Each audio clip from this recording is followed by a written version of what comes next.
Is your New Year's resolution to write a book? Well, today we've got the perfect guest to help you actually follow through. Welcome to the Hack Learning Podcast. I'm your host, Mark Barnes, bringing you right now solutions to some of your biggest teaching and learning problems. Now, let's hack learning. I got out my bed early this morning. Down the road I go. And many people want to write books, right? It's just a thing to do. We have that dream of being a New York Times bestseller. Some people say, I just think it'd be so cool to have a book and see my name on the cover. And it is cool, especially if you have something to say. What a great way to share your message, to share your knowledge. There's nothing better than a book. And many of us want to do it. Some of us have done it. Some of us even say, I'm going to set my New Year's resolution to write a book this year. But then there's that tough thing, following through. Well, today on the Hack Learning Podcast, we're joined by Hack Learning author Connie Hamilton. Connie is a longtime educator, presenter, former school administrator. She's just run the gamut in education, and now she is the co-author of Hacking Homework, another book in the Hack Learning series released not long ago. And this was Connie's first book. First of most likely many to come, because now she is an authoring and publishing veteran. And today we are going to hack writing a book for the first time. And Connie is going to tell us a little bit about her journey. We're going to talk about the problems authors face, new authors. We're going to talk about how to hack those problems. And Connie's going to share some what you can do tomorrow steps to make sure that you follow through on writing and publishing your first book. Connie Hamilton, thanks for returning to the Hack Learning Podcast. And tell us a little bit, start right off with your goal initially of writing a book, and then we'll talk more about that story. Well, my initial goal was to share some of the thoughts and passions that I had in regards to a variety of subjects. As you mentioned, I do some professional development and some face-to-face, but I thought getting a book out there is a way that I could reach a broader audience and share some of my passions in education. Yeah, and again, as I said in the open, what a great way to do that, to write a book, to get it published, to be able to send friends and colleagues to that place to say, here's what I have to say, and here's where you can go get it. And in today's world, it's so easy to find books on Amazon, on Barnes & Noble, in stores, online, everywhere. So that makes it that much more exciting to say, I can easily share my message. Now, as we know, as you know, there are problems. People say, yeah, I want to write a book, but I don't know how. I don't have anything to say. I don't have time. Tell us about the problem you felt that you faced when you were thinking and maybe even starting with the process of writing your first book. It kind of felt like getting my first teaching job or getting my first administrative job.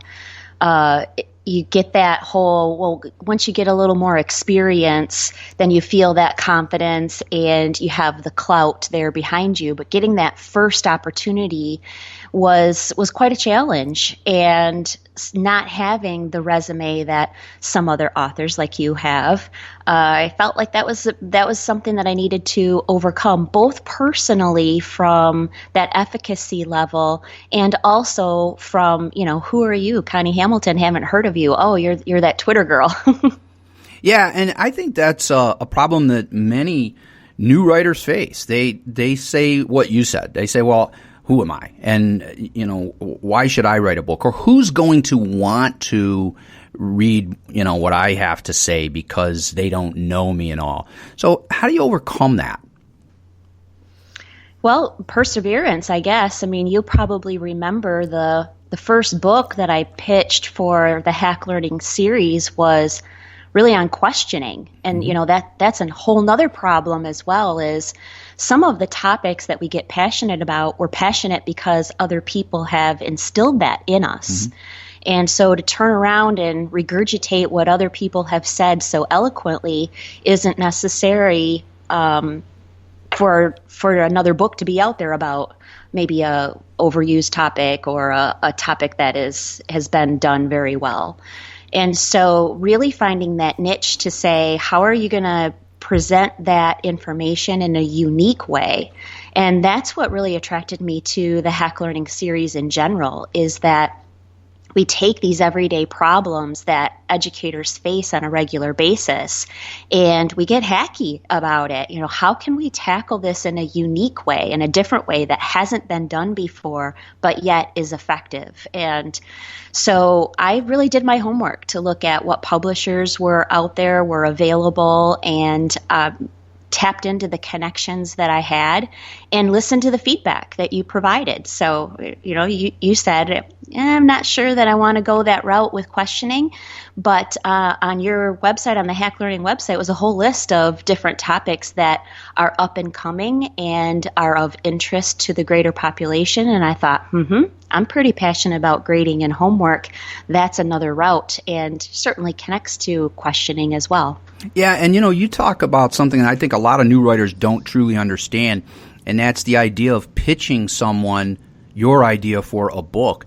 I know when I started as a writer years ago, I felt the same way too. I had colleagues who told me, you should write a book because you do things in the classroom so much differently from a lot of teachers. And I, of course, said, who would want to read what I have to say, But I think one of the things that was important for me is my friends said, it isn't so much about who you are, but it's about the story you have to tell. Go out there and talk to someone. And, I was sort of hacking publishing a book back then, because what I did is I just said, all right, well, I'm going to go figure this out. I'm going to go find someone to contact. So, that was the first thing, and you talked about that too, is looking at various publishers and saying, what are they doing right now? What topics are trendy but maybe not overdone, something that people are interested in, and I have something to say on that topic. And anyways, I did that and followed the same kind of path you did. I reached out to some people and I just said, hey, I've got this idea. What do you think? And it's really not that difficult. I think that's another problem that new writers face is, well, I don't know who to contact. I don't know how to contact them. And in today's world, it is so much easier. You and I really first started talking about book ideas on Twitter.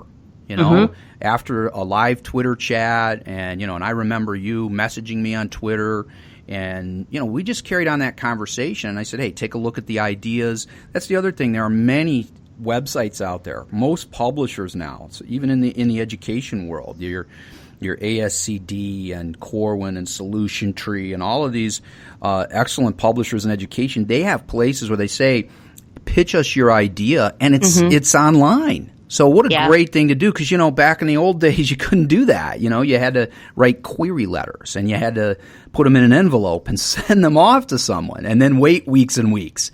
So I think that's one great hack for someone who's a new writer who says, I have an idea and I'd like to pitch it, is to do just that. Find the person, send them a tweet, send them an email, go on the website, see where they say, here's what we're looking for. It's all out there. So that's one hack, I think, for this, how to get started writing a book, how to publish your book, is to find people and pitch your ideas. Right. Most of those publishers have a drop-down menu that say, do you want to write for ASCD, or so you want to publish with Corwin, or on the Hack Learning page, there's a whole page there about publishing as well. So it's really easy to find, and it's step by step. This is what you need to do. This is what your manuscript needs to be. Most of those places would like to have a table of contents and a sample of one chapter and your bio. And that's pretty much all you need to get started. Yeah, for me, I know I'm a big fan of what I call the elevator pitch, and on our site, and we actually have a handbook at hacklearningacademy.com. there is an author handbook that you can grab. And it has everything about hack learning, including how to pitch us an idea. And one of the things I love is the quick pitch. And not everybody does this, but I like someone to say, here's an idea, and here's why it's important. Give me 3 to 5 sentences. And people send me that stuff in emails. I get people to tweet at me, those kinds of things. And it's great because then you can get a quick reply. And I would say, and I think you'll agree with me, Connie, that one thing, too, for new authors is we can't be afraid of hearing no. Right. I know that was one of my big things. Was I was terrified to pitch an idea years ago because I thought, well, what if they say no? But, it's like anything in life. You're going to get no's. You're going to get a lot of no's. And, I always tell people if it's no, that it's for a specific reason. Maybe we've done that. Maybe someone's working on it now. Maybe I don't know if there's a big enough audience for it. And I say, hey, circle back to me in X time and let's look at this again. So don't be afraid of no. Let's talk a little bit about the process. So you had the idea, you got out there, you made your pitch, you went on the site and looked at the ideas we wanted. You found one that you were passionate about. So give us a little bit about the process now. From idea to when a book comes out? What are some things in the middle that are important for new writers to know that maybe they don't? Well, the first thing is just kind of organizing all of the thoughts, and in this case, the hacks. So as you mentioned, Star and I wrote the book together. So the first thing that we did was determined an approach for how we were going to attack the hacks. And she had experience with hacking assessment. And I think maybe a slightly different approach, and correct me if I'm wrong here, Mark, that we took for hacking homework is that we really started with the pushback, and we framed all the chapters around the pushback because that's really what drives the homework discussion. Yeah, and that was sort of our own hack. And I think that as the series evolved, we have always had this pushback section. In almost all the books, there's that, well, what are people going to say is wrong with this idea, and what would we say to that? And that has become popular. A lot of people write on Amazon and Twitter and other places. They say, boy, I really like the idea that they cover the pushback. So yeah, I think that was a great idea. You said, hey, what if we just start with the pushback? Because, you got a hot button topic, homework. And, you got there's a whole camp of educators and parents saying, hey, I need nightly homework from, my students, my children. And then there's a whole camp that says, well, you really don't.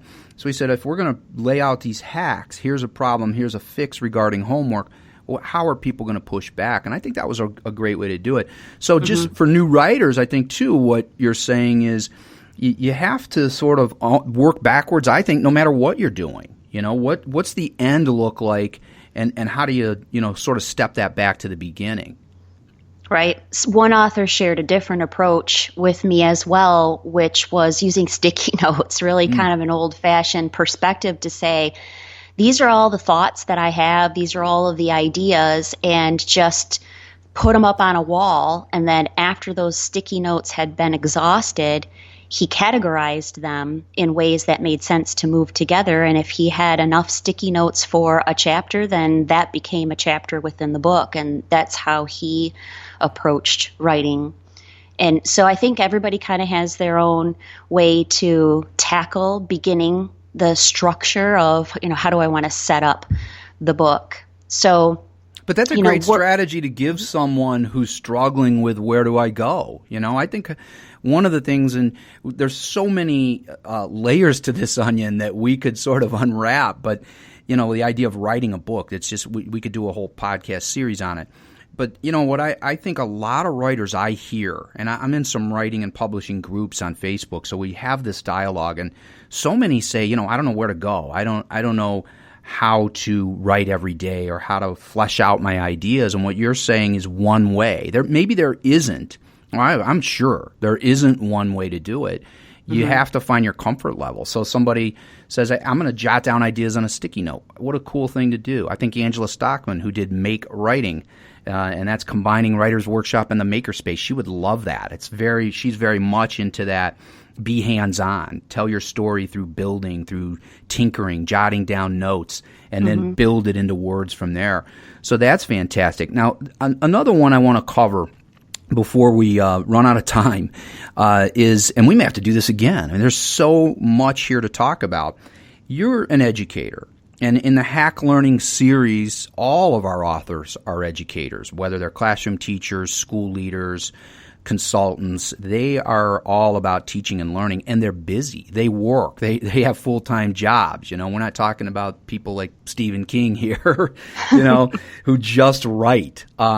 So time is a factor. And I know that for me, the first time a colleague said, "Hey, Mark, you should write a book," one of the things I said after Who Wants to Read My Work is, how would I find the time?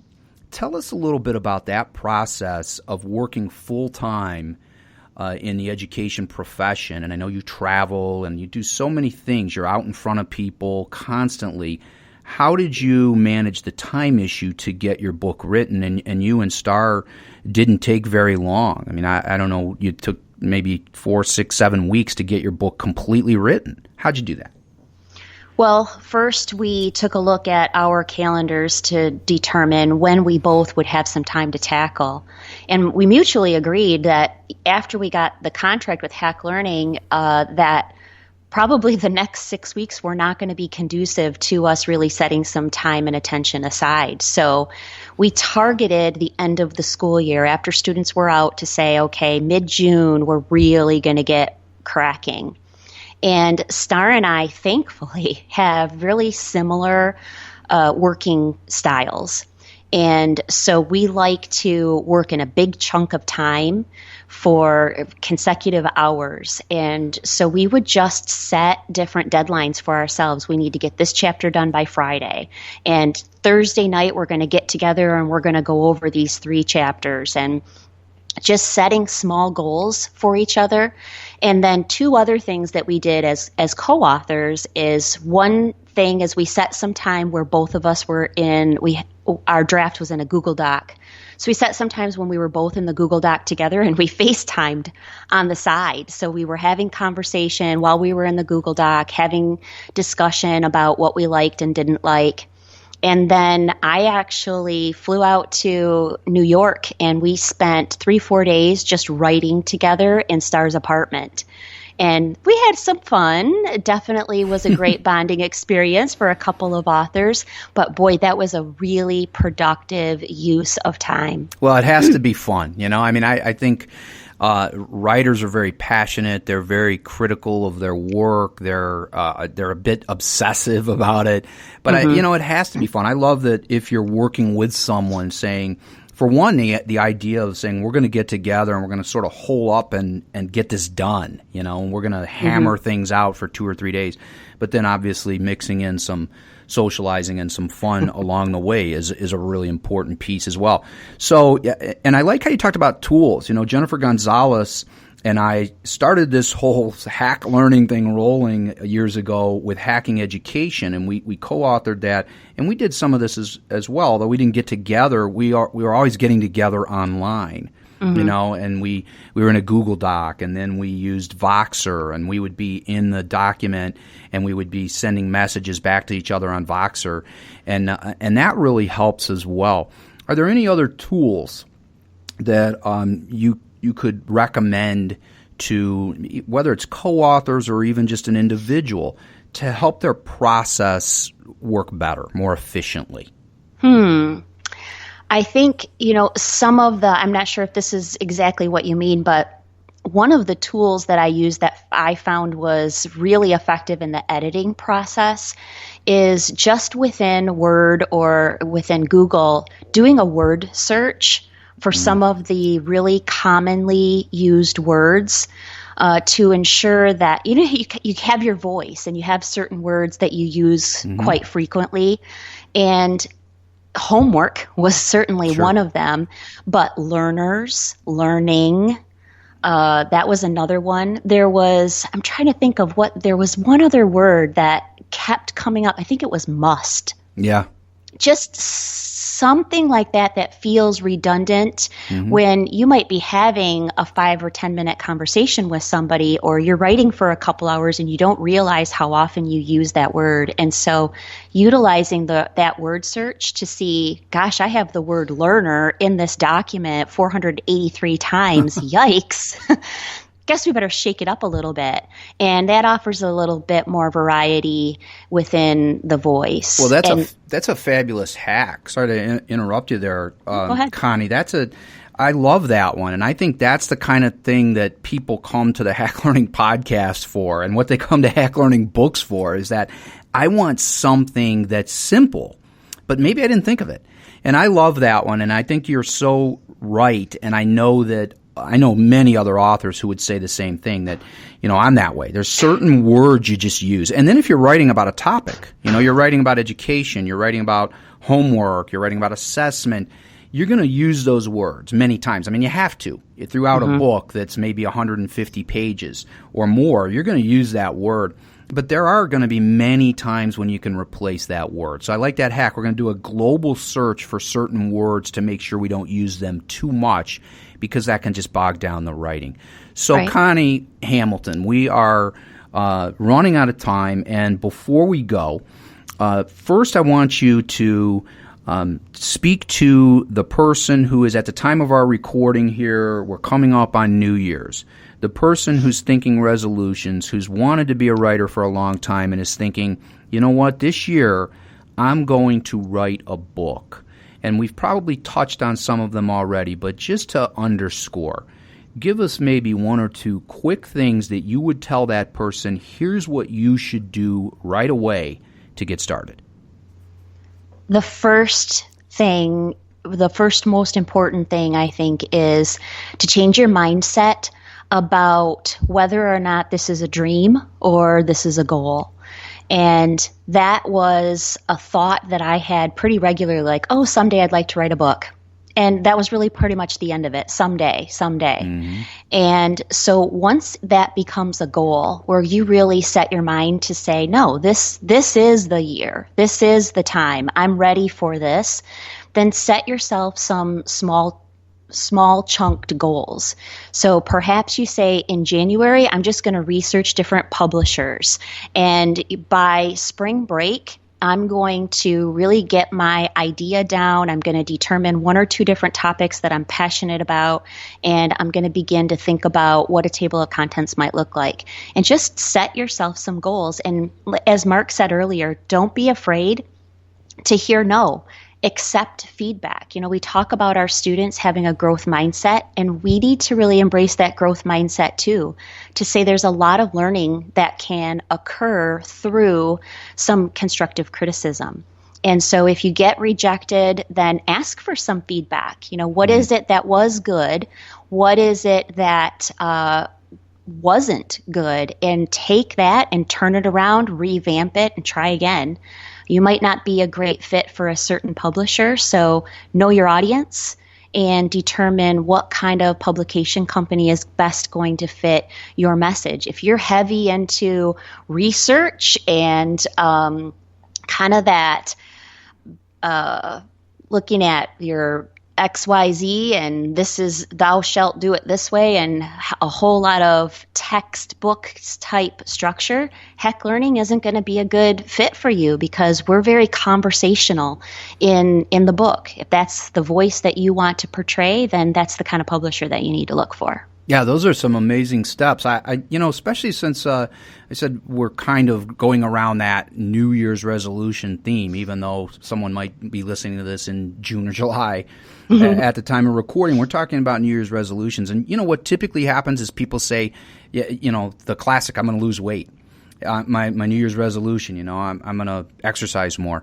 And then that's it. It stops there. And maybe they do it a few times and then it's over. And what you're saying is, let's extend that by setting some smaller goals around the bigger goal and giving yourself some deadlines to say, I want to flesh out my idea by this date. I want to try and maybe put a table of contents together by this date. I want to pitch 2 or 3 publishers by this date.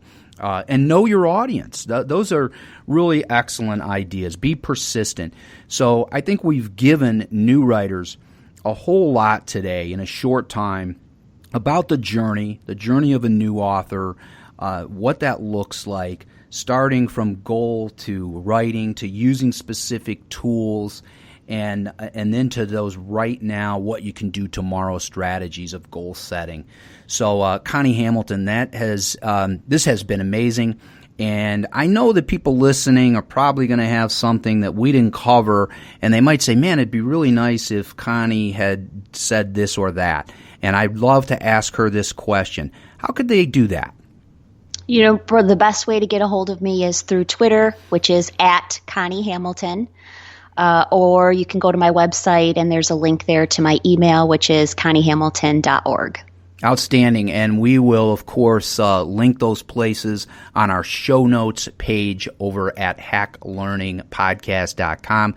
Connie Hamilton, thanks so much for joining us today, talking about the writer's journey, which is always an exciting one. Let's do this again sometime.